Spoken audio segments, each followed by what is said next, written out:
Monday, January 22nd. Welcome to the Damon Bruce Show and welcome officially to the NFC title game. Oh my goodness. It is championship week here on the Plus. It is championship week in 4 very lucky cities to still be alive in the NFL. And whoever goes on to win this year's Super Bowl will have absolutely earned it because there's no pushovers remaining. 49ers might be stepping into a championship game looking worse than the 3 other teams that have stepped into a championship game. With all due respect to the to the Bills and the vanquished Texans. We got the 2 best remaining in the AFC, in the Chiefs and the Ravens. And boy, it feels like we got the 2 best teams remaining in the NFC as well. Even though the 49ers didn't have a great game against the Packers to put them in this game, they were still better than you actually thought they might have been when you look at it. I really mean it. Rewatch the Packers game, and you'll see a 49er team that, but for 2 really bad Ambry Thomas pass interference calls and for a dreadful special teams play, held its own defensively more than it looked in real time. Again, you get into the box score of that game, it's pretty funny, but like I said, the only thing you needed to do, all you needed to do was go out and win the game, get yourself to the championship game, and there they are. There they are, and it's the Detroit Lions and Dan Campbell, and God bless them. Doesn't matter if you have 1 ass cheek and 3 toes. I will beat your ass. Protect your kneecaps at all times this week. If you're here in Northern California, if you're watching us from anywhere, welcome here. Please hit like, please hit subscribe. The channel is growing, and it's been a really big weekend, so it's great to be back here on a Monday with you. So many diehard Plusers in the room. An awful lot of the initiated are also here today, including Andre Thompson, who is a new member of the initiated. Welcome, Andre. You'll be hearing directly from Sports Bane soon enough. I'm sure of it. So great to have you. It is a drizzly, very wet Monday here in Northern California. It ain't pretty outside, yet at the same time, the sun is shining, the rainbow is out, the birds are chirping, children are laughing and playing in the streets because the 49ers are in another NFC title game. And it felt like this year really was going to begin in the NFC title game. So welcome to football season, everybody. It's officially underway. It's on now. This is football season. The birthright of being in the NFC title game. And that's really how it's felt under Kyle Shanahan. It's on us once again. Very, very interesting stuff. And all I can tell you is while I don't know if the Detroit Lions are like the lovable Lions anymore because they're a 12-win football team who has kicked an awful lot of ass into getting into this game with a head coach who's certainly, a chest-thumping caveman, and I mean that in the best possible way. I really do. I love Dan Campbell and the way he goes about it, and it's incredible how differently he goes about coaching his team than Kyle Shanahan does with incredibly similar results. So we're going to get into the makeup of this coaching duo. But first, I just want to tell you, be ready for the hate. Be ready for it all week long. No one will be pulling for the 49ers who isn't a 49ers fan. Let's say here you are, your team got eliminated and you are just watching the NFC Championship game. You're going to be rooting for the Detroit Lions unless you have some affinity towards the Niners. They're an easy team to root for. They're a team that has never really threatened any franchise in any of our lifetimes, so there are no enemies. When the Green Bay Packers were playing against the 49ers, as beloved as the Green Bay Packers are as their fans, there are so many fans. You go ask the city of Chicago or the Twin Cities in Minnesota, how do you feel about the Green Bay Packers? You're going to hear, I hate the Green Bay Packers. There's a lot of hatred for the Green Bay Packers. So there are a lot of people who were rooting for the Niners, who weren't Niner fans against the Green Bay Packers. And I think you got to throw that equation right out the window now that it's the Lions. Everyone is wondering, what would the Lions in the Super Bowl actually look like? And no one who has ever lived a millisecond on this planet has ever seen the Detroit Lions in the Super Bowl. The networks are going to want it. The pundits are going to want it. The 49ers and I have one thing in common: no sympathy will ever be shown. No sympathy. There's no sympathy towards Damon Bruce. Nor should there be, and I'm not asking for any. And there's never going to be any sympathy or bandwagoning of the San Francisco 49ers. You've made up your mind on this team. You either fear them or you love them. And that's the way it is. And the 49ers have kicked so much ass in their history that there's a lot of people who absolutely hate you 49ers, and you can feel it in the coverage. You can feel it in just the way, my God, what do we got today? Ryan Clark is talking some stupid shit on ESPN saying like, I've been asked to compare Brock Purdy to Patrick Mahomes. No, you were not asked to compare. Not a single 49er fan said Brock Purdy, Patrick Mahomes, same thing. Not one. Not even Brock Purdy's parents are telling you or trying to sell you that he might be better than Patrick Mahomes, but he's in an incredible situation, and it's now time to acknowledge that he has more than met that situation to the point where he's excelled in it so much that just like Patrick Mahomes in his first full-time year starting, reaching a Super Bowl and winning it, we could see the same thing with Brock Purdy. But he's got to get over a really big Lions team to do that. And I think that Brock Purdy plays a crucial role in beating this Detroit Lions team. A crucial role. They are susceptible to the pass. Guess what Brock does for a living? He throws the football. And he didn't do it particularly well on a rainy, ugly night against the Packers. I think he will look an awful lot better against the Detroit Lions. And if he does, I think the 49ers are going to the Super Bowl. It ain't going to be easy. Lions are going to come here to run the ball down the 49ers' throats. If the 49ers get their run defense solved this week, they're going to the Super Bowl. Be ready to be hated.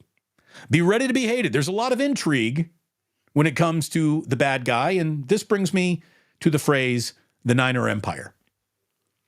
Niner Empire wasn't something that I grew up with. Like in the early 80s, no one was really calling it the Niners Empire, but after they had established their dynasty, that's when it came into the lexicon.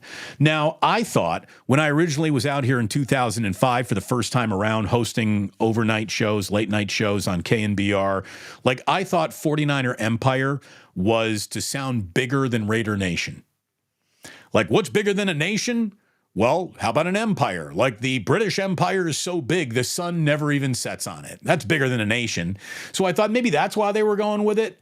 And then I realized like, hey, we're not far away from Skywalker Ranch. A lot of love for Star Wars. Maybe you're embracing the dark side. Maybe that's a part of it. Maybe it's that sort of empire-y thing. And again, everyone was intrigued by Darth Vader, but very few people were rooting for him. And I thought that was maybe the overlord of it all. Turns out I guess it was John Madden who basically said, the 49ers during the peak of their dynasty, he's like, they're like Rome. They just march over teams. They just march over the entire league. They're like Rome, the empire. And that's, I guess, where it came from. And I like it. I'm not going to lie. I've always liked Niner Empire. I always liked Raider Nation. I really did. It's great. But there is an element of dominance that the 49ers have shown an awful lot of football fans, but they've shown it to them, and at the very end, they have not held up the Lombardi Trophy. If they get to hold up a Lombardi Trophy this year, it is legacy for Kyle Shanahan. It is a legacy-making game for Brock Purdy. And much like I have always believed in my life, things get easier to do once you do it once. I truly believed in my heart of hearts that had Scott Norwood hit his field goal against the Giants at the Sombrero, the Buffalo Bills would have already won 2 of the 4 straight Super Bowls that they were in, at least. Like, they just lost in such a gut punch fashion that it became like a preordained outcome that it was going to hurt. Bills reach the Super Bowl, it's going to hurt. And Buffalo Bills fans are still being haunted by missed field goals in big games to this day. What the 49ers can accomplish this year is fascinating enough to look at it in just the vacuum of this year. What would happen to them going forward is also, I just think, incredibly interesting, and how much it would just change the arc and the way that this team feels greatly. So This is a huge, huge moment. It doesn't get bigger than the championship game unless you win that, and then you're in the biggest football game on the planet. And let's see if the 49ers don't reach the biggest football game on the planet. After all, if the empire is marching again, it should march all over the planet. We got ourselves a hell of a week. Let me say thank you for being here. You could be anywhere on a Monday morning. You choose to be here. It means an awful lot that you are here. And so many of you, again, are already among the initiated. Thank you for supporting this channel with a membership. I really appreciate it. If you don't want to do that, all you got to do is hit like and subscribe. Boy, either those are free. That's effortless. It's easy to like and subscribe. Go ahead and like and subscribe. Thank you very, very much for doing so. And thank you very much to our incredible sponsors, starting with my man Ike, who is going to be my bunkmate in Vegas. Actually, I should say I'm going to be his, because he was like, dude, I'm getting a hotel room. If the Niners are going, you got to go. So if the Niners are going to Vegas, the Palooza is going to Vegas, baby. My man Ike not only has some room and lodge for me, but he's got a delicious sandwich waiting for you. Download that Ike's Reward app, and I'll let you know that he is giving Ike's Rewards points away that match whatever the point total is that the 49ers score here in the postseason. So a free sandwich can be yours if you go ahead and you sign up for that Ike's Rewards app. And that's where you should be ordering your Ikes from, whether you do it in person, whether you get it delivered, whether you're doing it for yourself, for your office, whether you're getting catering or not. Check out Ike's Rewards. Sign up for that app and do it right now. Let me tell you, you also, if you want to do a little wagering on the coming NFL playoffs, there aren't a lot left. Go to mybookie.ag, use promo code Damon when you sign up there for 50% off a deposit match up to $1,000. And of course, we've got my man, Dr. Paul Hughes, who made my knees feel really good again. No more bone-on-bone pain for me, and it's not because I had invasive surgery. If you are on the peninsula, go to orthopedicsurgeries.com, consult with Dr. Hughes, use promo code Hunter, which is the name of his son, and you will get 50% off a procedure, which I'm telling you means I don't have to have surgery. That's how great my knee feels now. If you got bone on bone, if you got a doctor, a surgeon telling you you might need partial replacement surgery, shoulder, hip, knee, go talk to Dr. Paul Hughes. His offices are in San Mateo.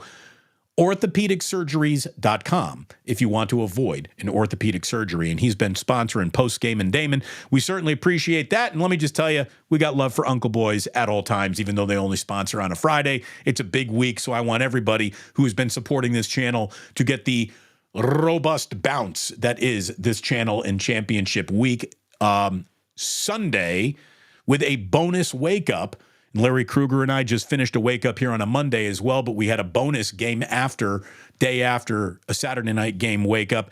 And Sunday was one of the largest watched days in this channel's short history. Again, I believe it was the third most watched day of any days we've ever had here. So I thank you very much for the love, for the support, for supporting everything you're seeing here. It means an awful, awful lot. We will get into Club Plus. I can promise you that before today is over and done with. But we got to talk about this coaching matchup because it really is unique, and it just shows you that there are different ways to go about finding success in life, different ways to skin a cat, if you will. But, you know, I love pets. I don't want to talk about skinning cats. Dan Campbell, speaking, by the way, maybe since it's because it's Lions Week, we should be talking about skinning cats, because that's the job. Skin the lions alive. Dan Campbell and Kyle Shanahan are about as opposite on the how does your coach talk to your locker room spectrum. Kyle is professorial. He's a really smart guy, and he wants you to know it. He wants you to see it.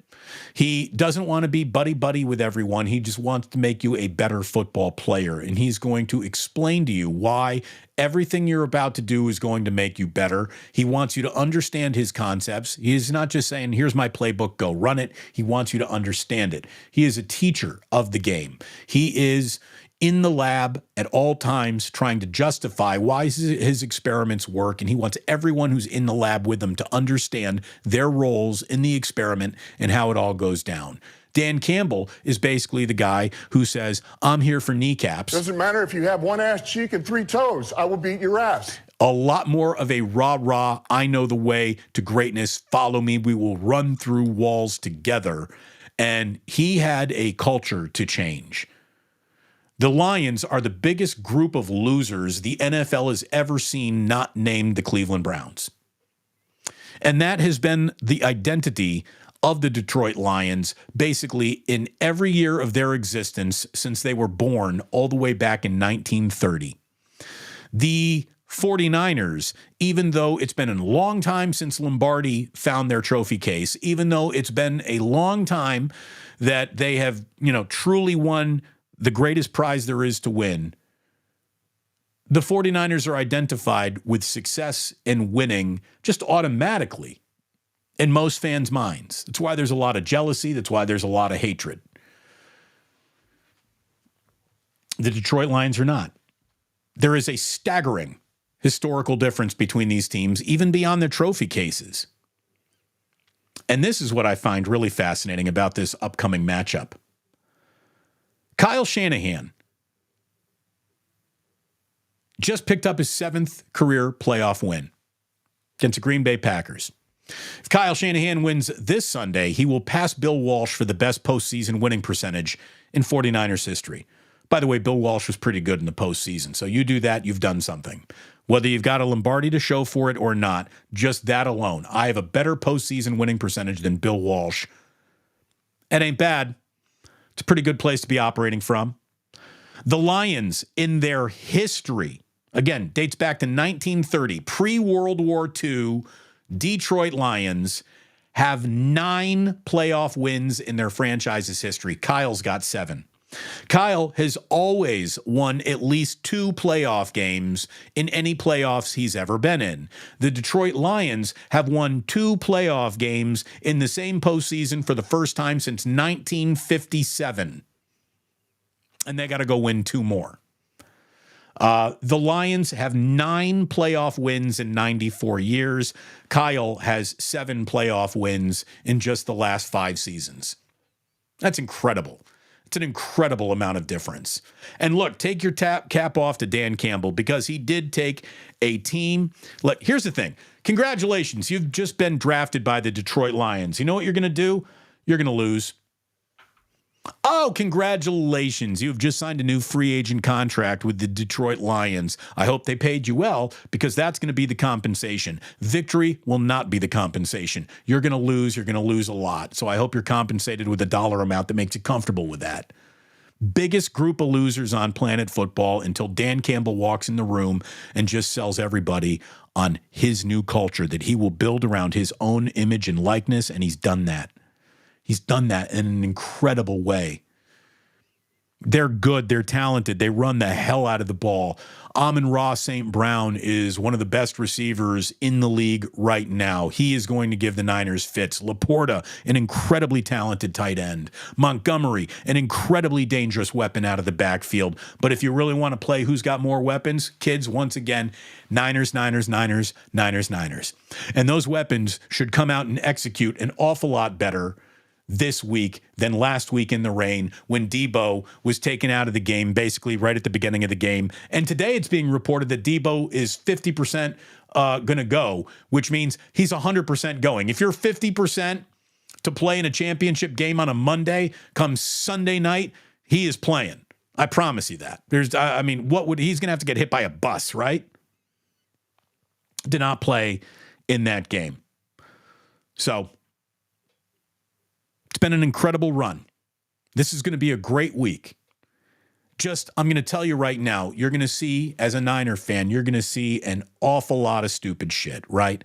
An awful lot of stupid stuff on the way to getting the kickoff. You are going to see everyone who doesn't like the Niners give you their full-on, this is why I don't like the Niners, this is why I don't believe in them segment, because this is the last week they really get a chance to do it. Oh, they'll do it again should they reach the Super Bowl. They'll try, but again, it's hard to say this team has no shot to win a Super Bowl when there's only 2 teams left standing and you do now have a 50-50 chance to win a Super Bowl.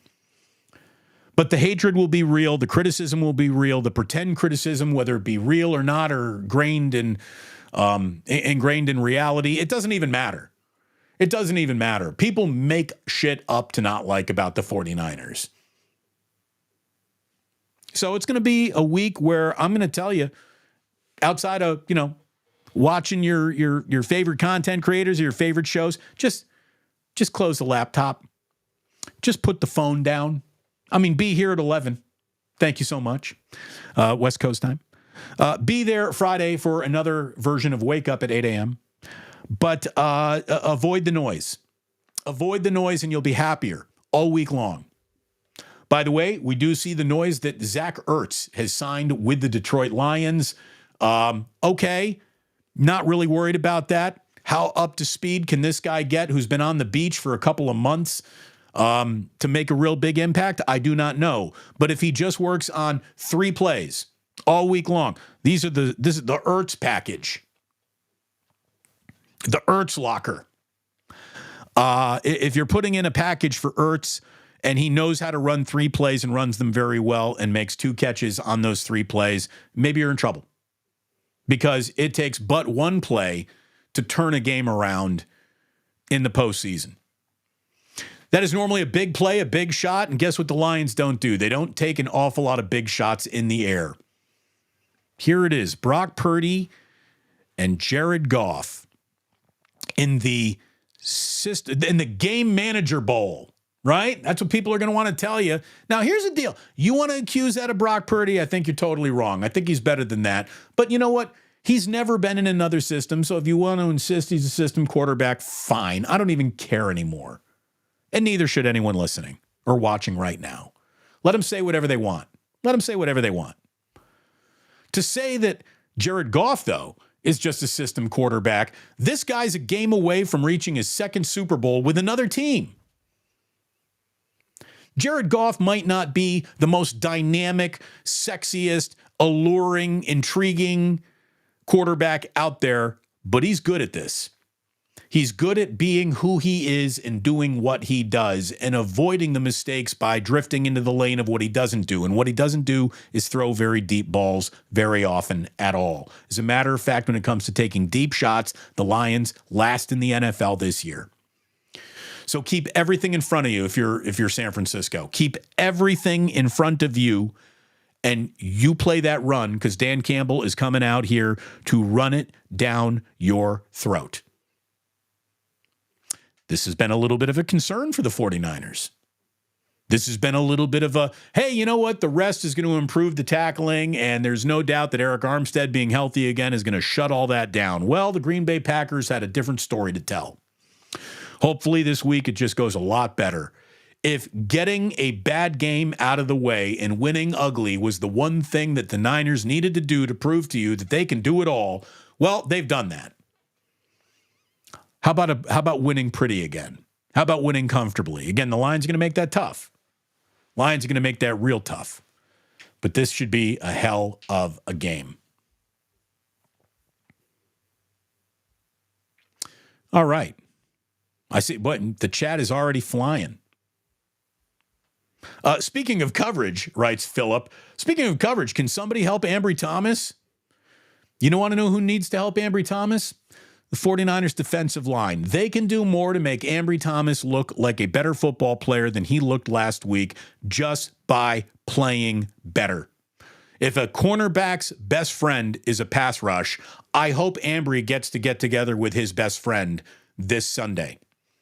Because it's got to be someone other than Nick Bosa. And I was kind of down on Bosa. He had a better game against Green Bay than I gave him credit for in real time. You go and rewatch that game, you're going to find he was the one dude making noise. The one dude. Where are you, Chase Young? Where are you, Javon Kinlaw? Where are you, Hargrave? Where are you, anyone not named Bosa? Chase Young, do something. Do something.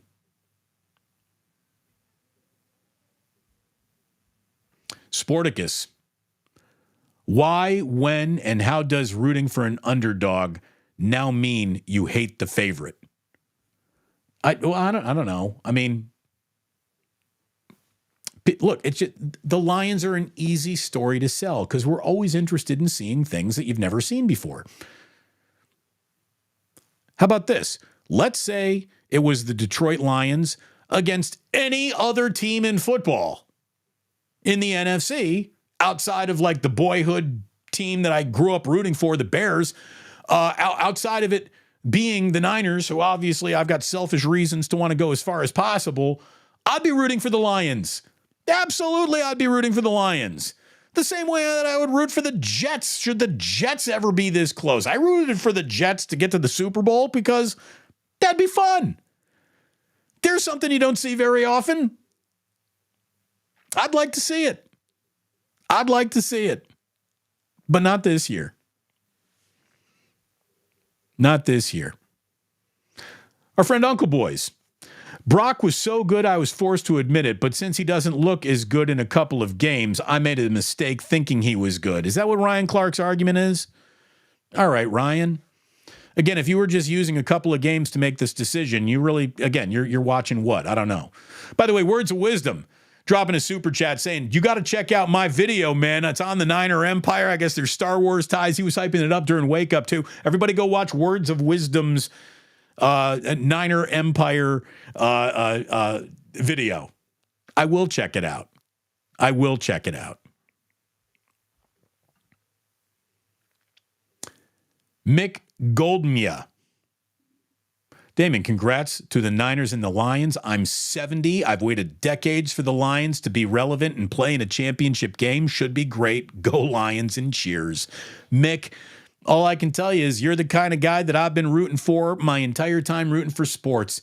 The person who has been there as a season ticket holder is someone who has supported a team that's never, again, I am still to this day in some ways, a Cubs fan. So I understand pain and suffering implicitly. I get it.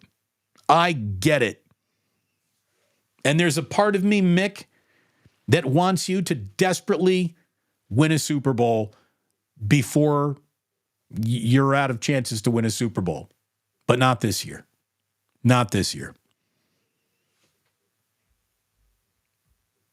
This is a 49ers team that just had a very good football season.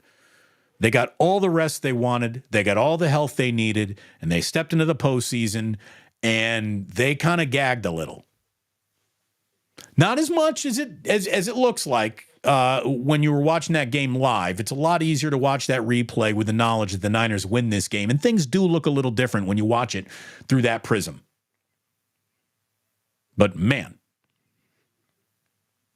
they didn't play their A game. They didn't. So I think they really are going to want to come out and show it. And if they do show the Lions their A game, I don't think the Lions can beat the Niners A game. Just can't. I don't think that can happen. Don't think that it can happen. The raw data of the matchup. Again, the 49ers have given up that deep ball a little too often. Again, Ambry Thomas is running through dudes for 40-yard plus penalties. That can't happen. The Lions throw fewer deep balls than any team in the NFL. They have a run-heavy attack. Again, I haven't been impressed by the 49ers run defense lately, but that's only because I have a high level of expectation for it. They're better than what we've seen. So show us the better version of who you are defensively, and I really do believe that the Niners are going to Las Vegas. Seth Walder on ESPN said, the 49ers have the most efficient passing offense in football, and the Lions' biggest weakness, it's defending the pass. Entering Sunday, the Lions ranked 30th in expected points allowed per opposing dropback. San Francisco's plethora of offensive playmakers will be a nightmare for Detroit, and while the Lions' offense is also effective, they don't have near the same firepower. And I agree with that.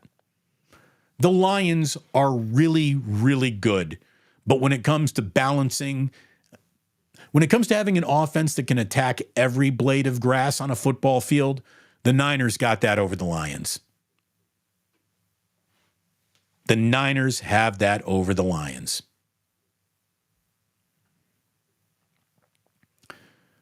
Not looking past Detroit at all, but I can't be only partly terrified of seeing the Ravens or Mahomes in the Super Bowl again. No, you can't be. You can't be the only one. Whatever NFC team gets to the Super Bowl is going to have another team waiting for them with not just one, but two pairs of brass knuckles. That is the best defensive Kansas City team we have seen during this entire Patrick Mahomes run. And the Ravens are the Ravens of the Ravens. If you make a mistake, if you give the Ravens an inch, they'll take a mile. And if you give Patrick Mahomes a pocket to work from, or even if you take it away from him, he can beat you with his legs as well. He's Patrick Mahomes. Patrick Mahomes truly does sit on a shelf that no other bottle of liquor can even reach. He's special. All day and night long special. That's why he gets paid so much money that they can't afford special wide receivers around him anymore. And maybe that's the fatal flaw. Because for the first time in this Mahomes era, and by the way, he's reached the conference championship game 6 years in a row. Good God. It's impressive. The Chiefs, as they even had an admittedly unimpressive year, were still impressive. And the Ravens are the Ravens of the Ravens. 49ers are sitting in the conference championship game for the 17th time since 1980, though, and that is the most of any team in football. Again, that's why there's no sympathy. That's why it's the Empire. Because there used to be a Niner team that was in the NFC title game all the time, and then Kyle Shanahan gets here, and because he doesn't have anything to show you other than the NFC title game and the Super Bowl trophy that comes with winning the game after that, people want to say that, like, oh, Kyle getting to the NFC title game, like, I need more than that. And yeah, you do. You need more than that. It's time now. But this feels an awful lot like Andy Reid. Like once Andy Reid is in his 11th conference championship game. 11th conference championship game in all the years that Andy Reid has been coaching. He's now been in the conference championship game more times as the head coach of the Kansas City Chiefs than he was with the Eagles. That's incredible. Feels like Andy just got to Kansas City, even though that's not true. It still feels like like when I close my eyes, there's part of me that still sees him wearing Eagles green. I'm old. But man, Kyle is in his 4th championship game in 5 years, 3rd in a row. That's really good. And as Larry and I were talking about, Niners fans, you know, sometimes you feel entitled. You feel like your entire year starts in the NFC title game, where here we are. Here we are. You're in it again. Go do more than that. I hope it's your year, Niners fans. I truly do. Look, I want to get into, there's a lot of movement in the chat. I want to get over there. We'll hop into Club Plus here in a minute if you need more actual breakdown. I think Larry Krueger and I have done that better than anywhere else you're going to find it. Go watch this day's Wake Up. It is available for you on YouTube, a comprehensive discussion of all things Niners, Lions, some football memories, and oh my gosh, we have a robust discussion of stakes that, if you're a fan of steaks, you're going to want that too. That's somewhere in that second hour. But man, oh man, oh man, oh man. The other thing that I wanted to get to this week is the fact that another team that we got used to winning championships around here isn't anywhere in their championship form right now. And that's the Golden State Warriors, who clearly last week suffered through something that is so much bigger than basketball or the season you're having or the trade deadline and what decision. They experienced death. As a franchise, you had young men, maybe some of them, in the room with death for the first time in their lives. And that is a scary, scary thing to see in person.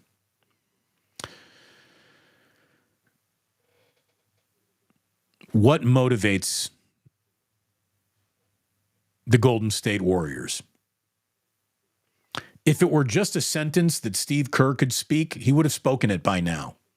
If it were just a handful of players deciding, all right, we're going to start challenging each other in ways that we haven't challenged each other in the past, and that's going to make us better, I believe that's already happened. The real honest-to-God evaluation of the Golden State Warriors season might be drifting into the lane of they got old. And that's who they are. They're old guys, or the guys who you are leaning on to be great this year are losing their abilities, and you're not quite ready to go to the next generation right now due to a combination of they're not ready for it and Steve Kerr's too stubborn to make it or allow it to happen. It's a lot of weird dynamics going on with the Warriors. Plus, the whole Draymond is on the team. Now he's off. By the way, Draymond comes back, plays against Memphis, and now another 9-day layoff. Does that mean Draymond's going to need another 2 weeks to ramp up for his next game? I fucking hope not. Next game is the Atlanta Falcons. Wednesday night. No, not the Atlanta Falcons, the Atlanta Hawks. Sorry, got to get it out of football mode. The next game is the Atlanta Hawks on Wednesday night, a 9-day layoff for the Warriors since Martin Luther King Day's game in Memphis. What's going to motivate them? When I'm looking for things that, what are you going to rally around? What are you going to do now? You guys just all went through something that is earth-shattering. Maybe that'll wake you up.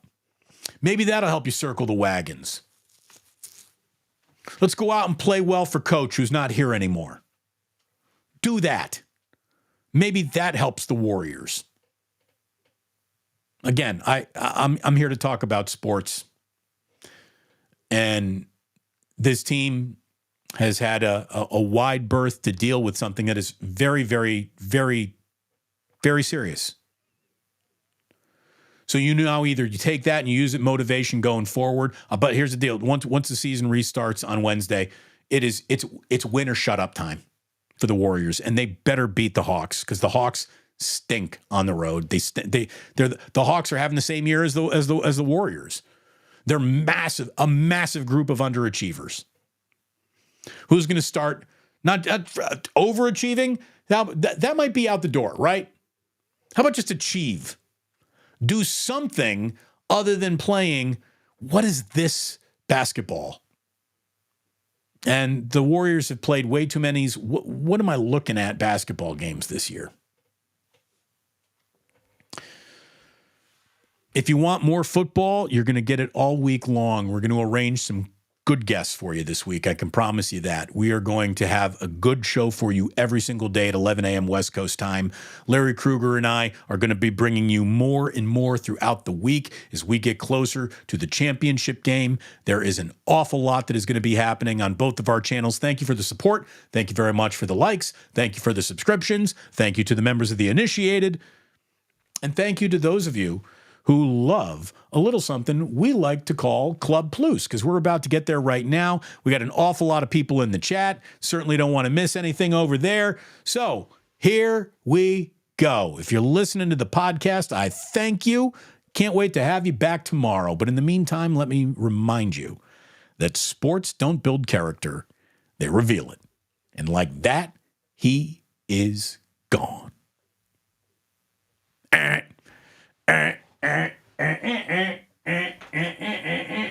Get my plug it in.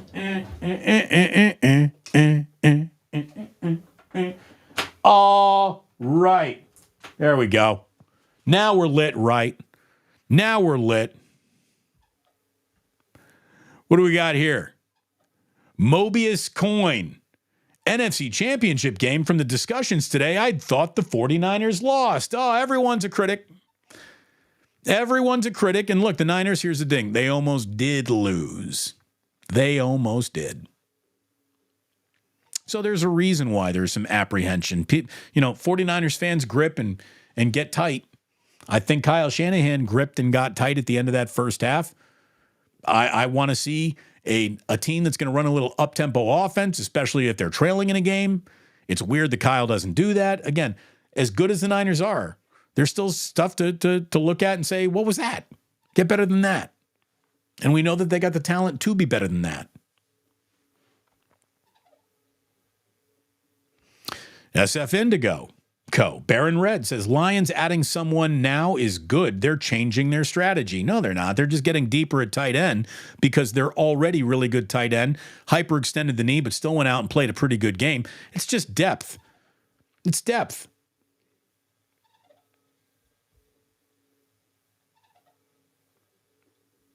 I don't begrudge that the signing of Zach Ertz. I thought that the Niners should have signed Zach Ertz, but I didn't think that Zach Ertz was going to be interested in playing for anybody because we would have seen him sign with somebody by now. But maybe Zach is, saying, I'll pick my team when we only have 4 teams remaining, and that way I know I'll bet on a decent horse. He can't. I don't think he's got that much time to make a robust difference. But again, just one play is all it takes to make it go, geez.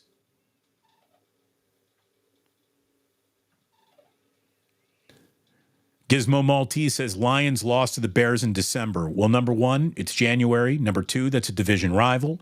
Number 3, it doesn't matter. Anyone in football can lose to anyone on football on any day of the week, and we all know that by now.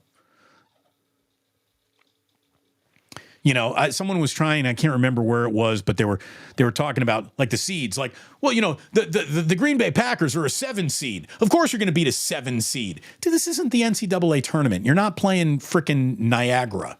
You're not playing Sam Houston State. Okay? That's not how this goes. These are all professional football teams, and if you're alive in the playoffs, you can win.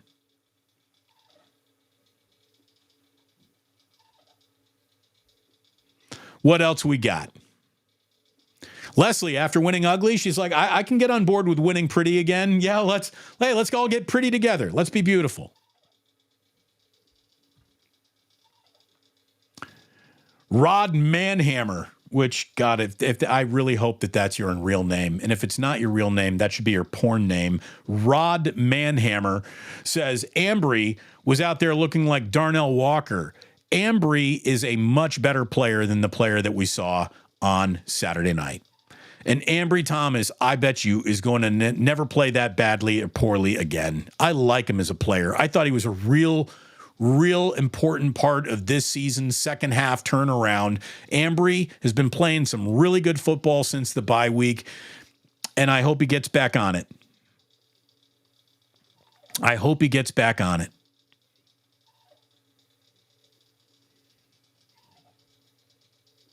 Nick Bosa, pressure ain't enough. You got to get home. Chase Young, look at it this way. Chase Young, you should have a financial motivation to do something in your next game. Chase Young, you're either about to be overpaid by somebody, probably not by the Niners, or you're about to what? Here you are, you're on this much better team and you're still not producing? Better produce.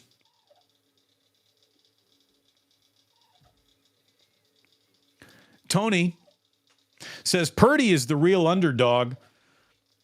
I mean, contextually, narratively, yeah, you can sell that. You can sell that, but isn't Jared Goff an underdog too?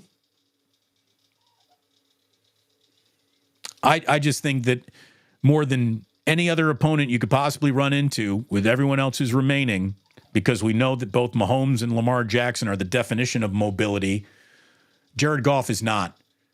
Getting Jared Goff off of his spot, making sure that he is uncomfortable is how the 49ers are going to beat the Lions. Shut down the run game, put pressure on Goff, and maybe it is that pretty win that Leslie was talking about.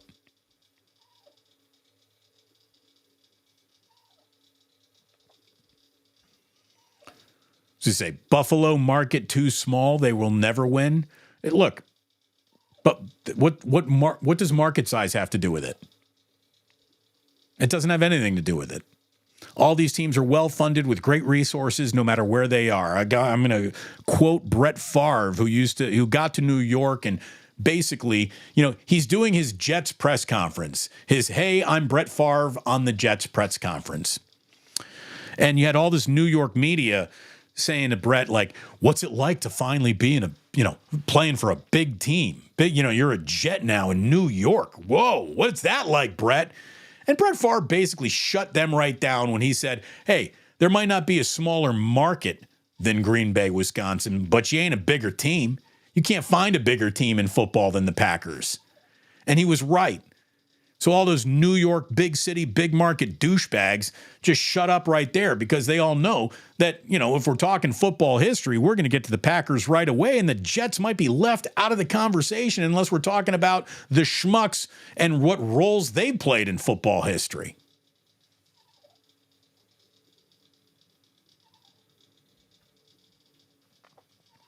Michael Diaz says, Damon, I feel like the defensive line is overrated. I think that the defensive line has had a disappointing year.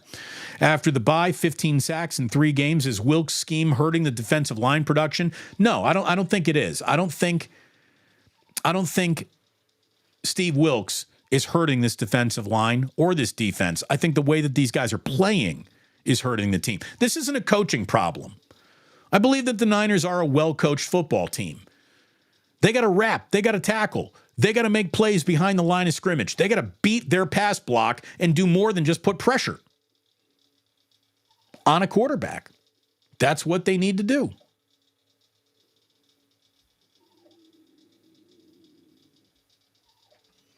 .420 Savage says, Jed York should lead the team dressed as a Jedi with a lightsaber. That would be dope as hell. No, that would be the most mocked move in the history of professional sports ownership. Here's what Jed York should do. Do nothing, say nothing, remain invisible right up until the moment Roger Goodell is handing you a Lombardi trophy. And then the minute Jed York is handed a Lombardi trophy, he should instantly hand it to Kyle Shanahan and just say, I just hired the right people. And that's all an owner can really do. And those are the best kind of owners. Hire the right people. Make sure you sign the check. Get off the stage. Those are the best owners. And I'll tell you, Jed is a better owner today than he was a couple of years ago.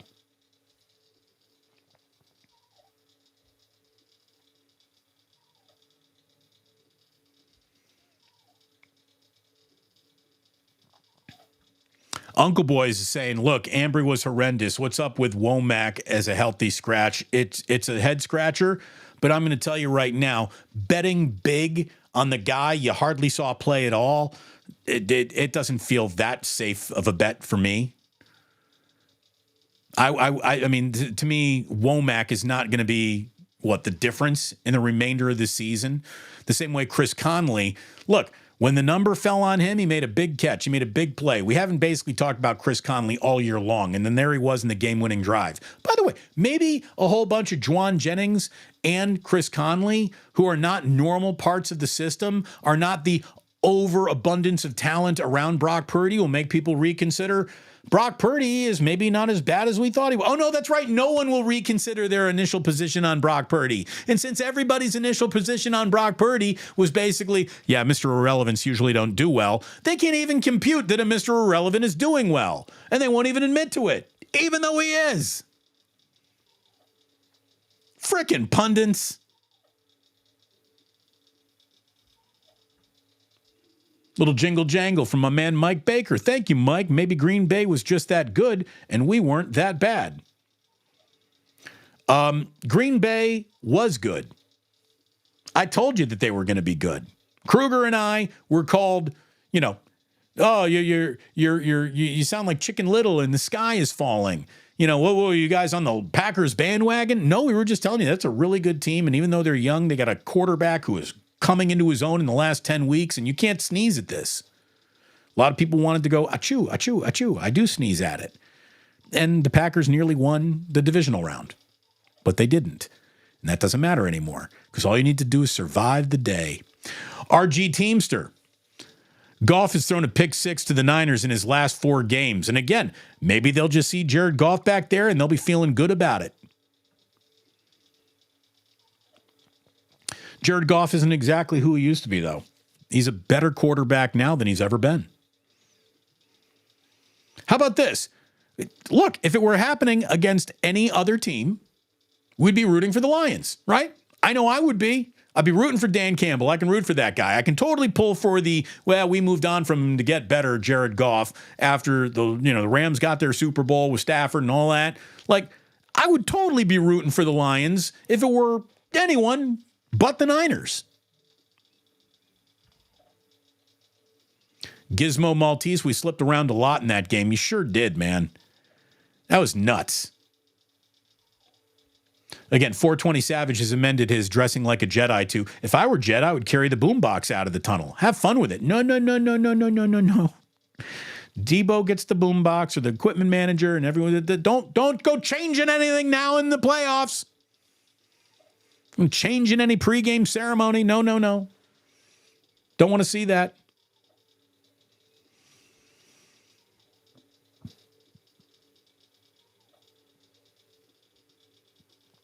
All right.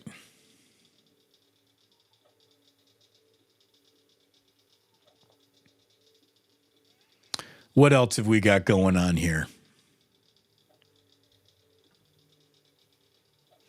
Albert, there's an awful lot of reason here, and sports fans don't want reason in their sports conversations. But you're right. The Warriors got old perfectly fine.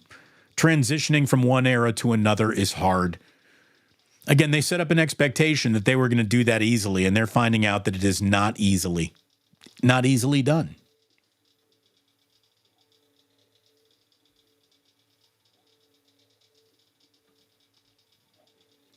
Old Dirty Hungus says, it's wild that we have a fire Kyle discussion when things have gone bad, while he's on pace to blow out even Andy Reid's career accomplishments. Obviously, rings trump all. Yeah, but here's the deal. When you got a good coach, you got to be able to recognize that in the moment before he's handed a Lombardi trophy. This guy's a good coach. He isn't perfect.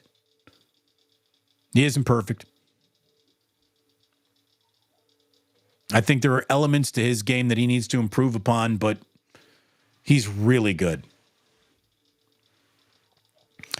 Jason Ruderman says, wait, what? Draymond's off for 9 days or something? Did I hear that right? No. It's been 9 days since the Warriors have played basketball by the time they get to Wednesday night in the Atlanta Hawks. The last time, the Warriors had 2 games postponed over the passing of their assistant coach.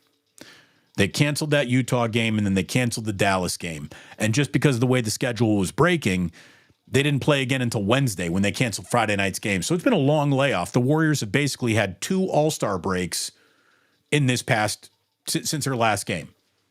You know, All-Star break means you get like about 3-4 days off. Well, they've had 9 days in between games. That is like the longest any team gets to press pause in a basketball season since the age of COVID, right? I mean, that's a long time.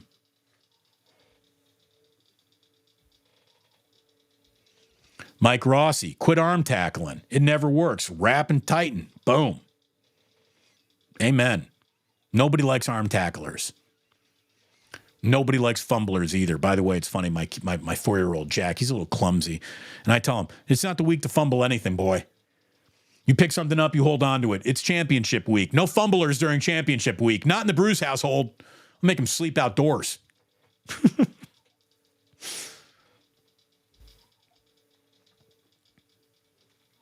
Johnny Dunn, Damon, I thought that this would be the slugging match of the year when the Lions believe their coach Dan Campbell makes them the scariest team the 49ers are going to face more than Green Bay. I don't know. I think that the 49ers are better prepared to handle a team that gets very physical like the Lions than they are the Green Bay Packers. I really thought that the Green Bay Packers represented the biggest threat remaining in the NFC to the 49ers. I thought that they were the biggest threat remaining because no one was going to put the Buccaneers in front of them. And I think that the 49ers are going to beat they're going to beat the Lions. I think they're going to do it. And this is one of those, hey, Kyle Shanahan, you know, if one guy is coaching his team with gut, fire, and passion, and you're the smarter guy, you got to prove it, man. You got to prove it. And don't prove it with this quest for perfection. Just execute. Play the game as it's unfolding in front of you, not according to the grand design and master scheme at all time. Play what's in front of you. You see Steve going out on a limb here. The Atlanta Falcons can beat the Warriors. Dude, if the Warriors played the Atlanta Falcons Every single Warrior is going to the hospital. All of them.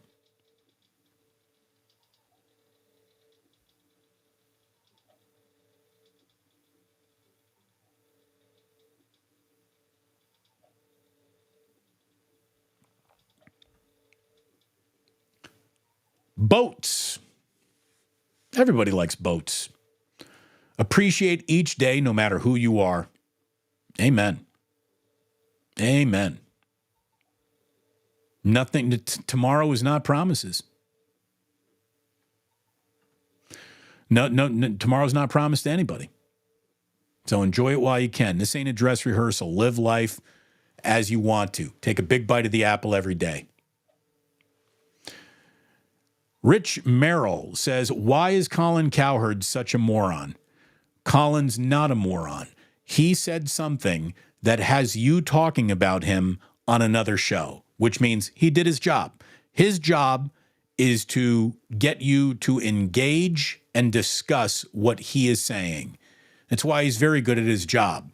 More than anyone in sports punditry, Colin Cowherd found a way to profit from being wrong. That's why he's not afraid of it. He's not afraid of being wrong, and he will take goofy positions in the name of this might be wrong because he knows it stirs engagement. That's the job. And I'm going to tell you, one of Colin's biggest disciples is our friend Nick Wright. Now, he's definitely taking this Brock Purdy thing like as far as it can go. But remember, he's the same guy who told you that the Golden State Warriors during the middle of their dynasty weren't a very good basketball team. So he's been wrong about a lot of things. Can we get Damon Bain, please? Jason, I'm not Bain. I have no idea what you're talking about. There's somebody else who must be playing that role and taking over this channel.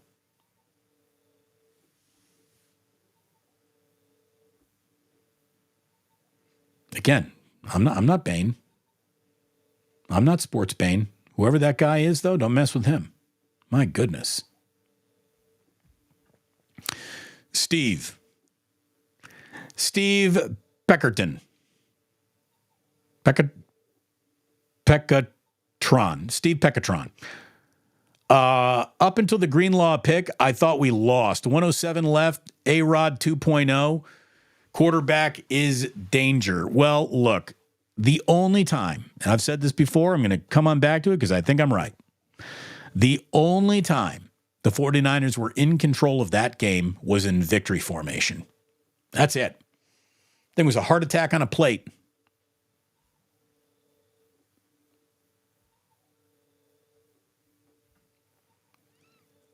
I remember a shitload of bad games from Tom Brady only to come back and win. Ditto for Joe Montana. They're still called great. Yeah. Well, that's the thing. They're called great after the fact. In the moments, look, I'm going to tell you right now, as Tom Brady was beginning his climb towards greatest of all time, there were still calls for go back to Drew Brees. Drew Brees is the guy. You know, I mean, it's a lot easier to look back on those careers now that it's over and evaluate them. In real time, these guys are criticized too. I mean, if Joe Montana there was never anything wrong with him at any point in time in his career, why'd they make the transition to Steve Young? If the one guy is infallible, can never make a mistake, you don't get rid of that guy. Oh, well, he got hurt. Oh, no, if he's infallible, he's never going to get hurt either. Again, we remember things differently than how they actually happen.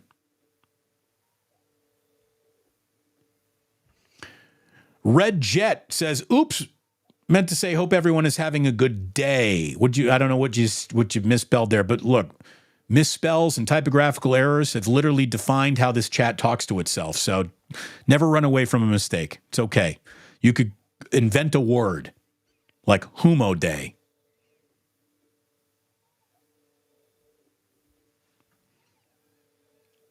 Hey, that is my failed porn name. Rod Manhammer.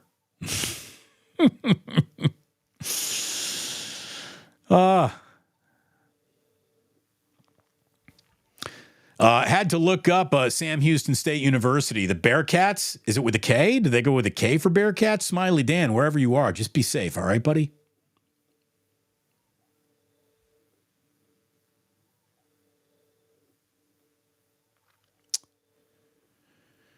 All right.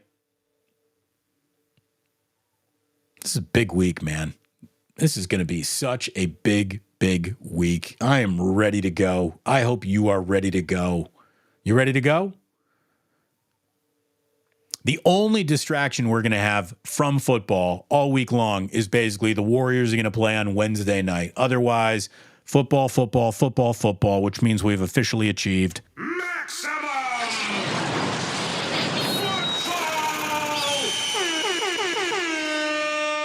Benjamin is saying, Damon, I went to Ike Sandwiches this week. I noticed there's a sandwich named Damon Bruce. Benjamin, I hope you put me in your mouth. I am delicious.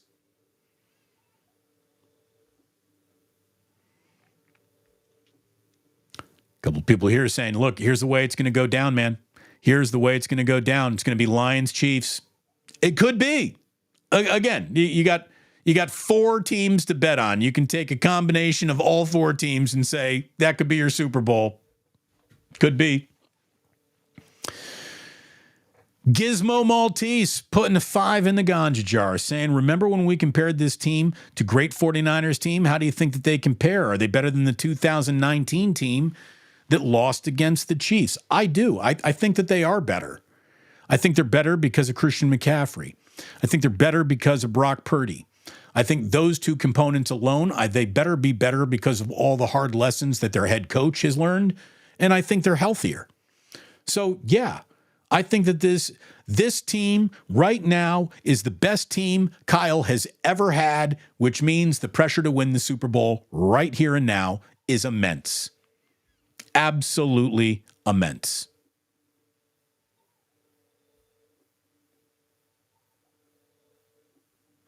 Michael Diaz. Damon, 2 possessions. Kyle didn't run the ball and only pass. And I know what you're saying. 1 possession at the 50. Do you think Kyle clams up a little in big games? Yes, I do. I do think Kyle clams up just a touch in big games. But I also know why Kyle wanted to throw the ball a little bit, because he's got one of the most efficient passing attacks in football. But it wasn't that night. And so, again, you got to go away from the conceptual plan to what's actually happening. And I thought that the conceptual plan should have also involved at least 45 carries. And I was surprised that this team in a 1-possession game went away from the run as much as it did. And I hope that that's a lesson to be learned.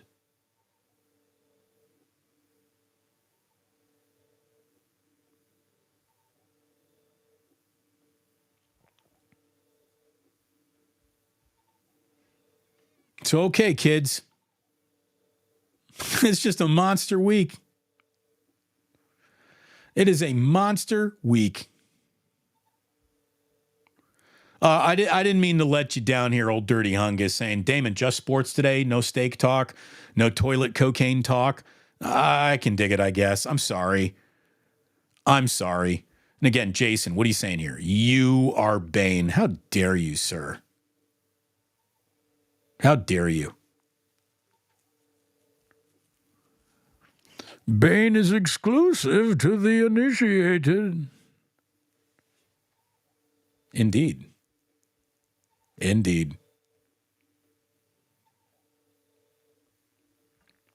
Damon, you're the Bane of KNBR.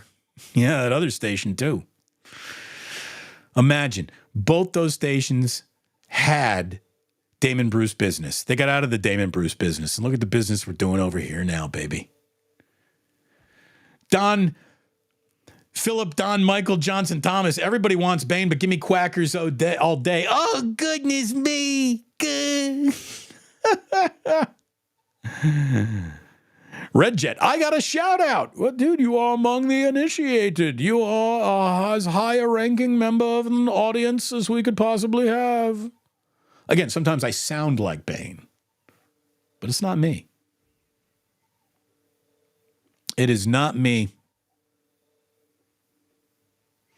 I want to thank you all for being here. I want to thank you all for supporting what you're seeing. I want to thank you all for hitting a like on the way out. If you would, it would mean an awful lot.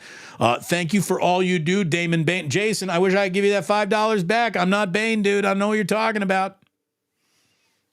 Maximum Football!